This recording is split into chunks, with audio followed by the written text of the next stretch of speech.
Assalamualaikum warahmatullahi wabarakatuh. Berjumpa kembali dalam video mata pelajaran Sejarah Indonesia kelas 11 semester 1. Pada video kali ini kita akan membahas dampak kolonialisme dan imperialisme bangsa barat di bidang ekonomi. Untuk topik materi yang akan kita bahas diantaranya adalah sistem kepemilikan tanah, sistem ekonomi uang, perubahan mata pencarian, mobilisasi penduduk, perubahan transportasi, dan terakhir adalah perkebunan ekspor.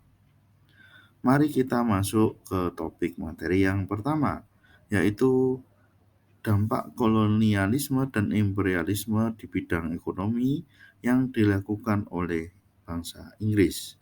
Pengaruh koloni Inggris bagi masyarakat Indonesia dari segi ekonomi ternyata membawa dampak positif dan negatif yang dirasakan oleh bangsa Indonesia pada saat itu. Dampak kebijakan ekonomi pada masa itu diantaranya dikeluarkan oleh Raffles. Ada beberapa aturan yang dikeluarkan oleh Raffles yang berdampak positif seperti rakyat mendapat kesempatan menanam tanaman-tanaman yang laku di pasar internasional. Tapi juga ada dampak negatifnya, diantaranya adalah rakyat masih terbebani penyerahan wajib dan sistem pajak.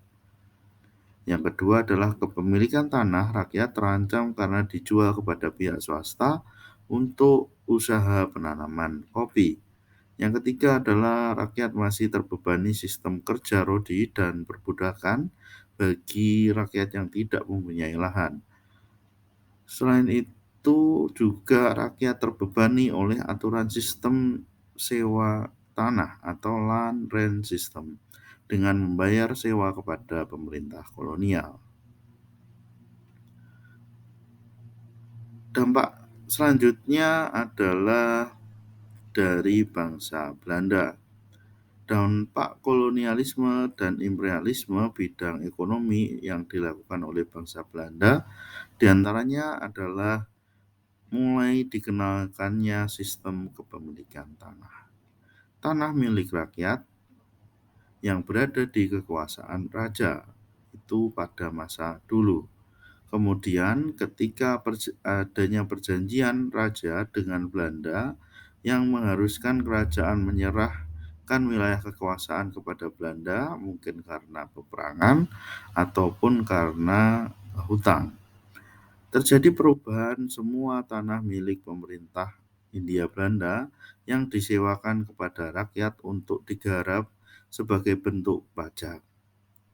Selain itu, perubahan sistem kepemilikan tanah ini juga disebabkan oleh reformasi Undang-Undang Agraria tahun 1870 yang memperluas kekuasaan swasta dalam menyewa tanah negara dan penduduk untuk perkebunan.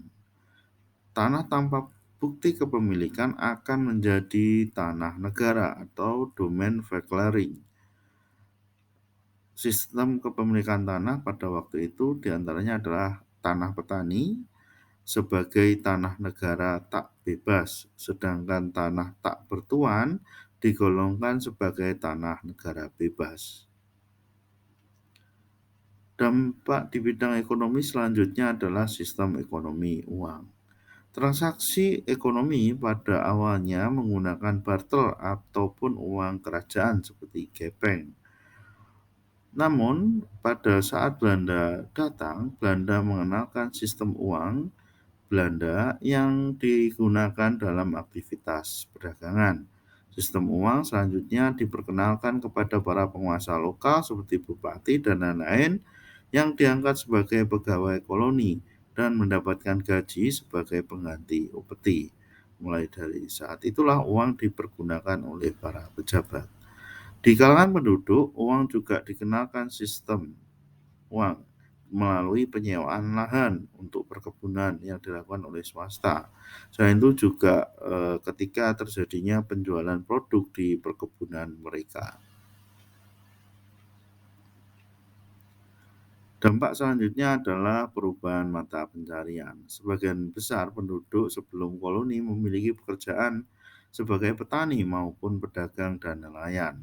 Namun ketika pendirian perkebunan, banyak penduduk yang beralih pekerjaan menjadi buruh perkebunan ataupun pabrik. Penduduk yang tidak memiliki tanah bekerja menjadi buruh perkebunan. Selain perkebunan, pada era kolonial, yaitu ekonomi liberal, juga memunculkan pabrik-pabrik yang membutuhkan buruh pabrik. Nah, hal ini memicu terjadinya dualisme ekonomi, yaitu ketika musim kemarau, penduduk banyak yang bekerja di buruh pabrik, namun ketika musim penghujan mereka kembali ke daerahnya untuk menjadi petani.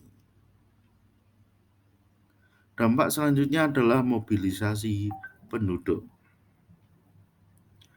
Penduduk sebagian besar tinggal di desa sebagai petani. Pada masa ekonomi liberal muncul berbagai pabrik yang terletak di kota. Banyak penduduk yang mulai urbanisasi ke kota mencari pekerjaan di pabrik-pabrik atau di pertokoan. Mulai muncul pemukiman urban di pinggiran desa, kota besar.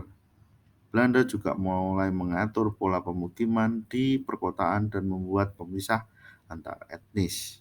Perekonomian yang awalnya berpusat di desa beralih pindah ke kota sehingga menciptakan mobilisasi penduduk. Perubahan transportasi.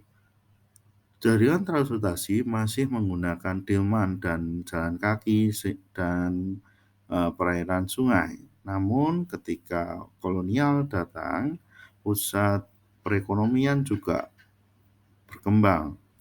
Pada masa dulu, pusat perekonomian masyarakat seperti pasar itu selalu berada di pinggir sungai karena berkaitan dengan mobilitas barang dan orang. Nah, ketika pemerintah kolonial memperkenalkan jaringan kereta api dan pelabuhan yang menghubungkan berbagai daerah, hal ini mendukung kemajuan ekonomi kolonial Hindia Belanda dari segi pengangkutan barang dan jasa. Nah, dampaknya adalah pusat ekonomi masyarakat seperti pasar juga berubah berada di dekat stasiun kereta dan pelabuhan ini karena untuk transportasi barang ya, pengangkutan barang. Dampak selanjutnya yang terakhir adalah munculnya perkebunan ekspor. Penduduk pada awalnya hanya melakukan penanaman mata pencarian petani dengan menanam padi dan ketela. Namun, pemerintah Belanda mulai memperkenalkan tumbuhan-tumbuhan ekspor seperti teh, kopi, karet, dan lain-lain. Caranya dengan membuka lahan untuk perkebunan ekspor yang menguntungkan pemerintah dan rakyat pribumi. Perkebunan swasta Eropa mulai berdiri dan menyewa tanah-tanah pemerintah kolonial dan penduduk menyebabkan perkembangan di desa-desa yang terdapat perkebunan. Lapangan-lapangan pekerjaan di perkebunan ekspor juga menarik urbanisasi.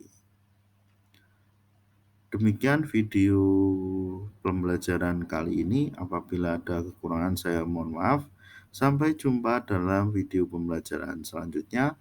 Assalamualaikum warahmatullahi wabarakatuh.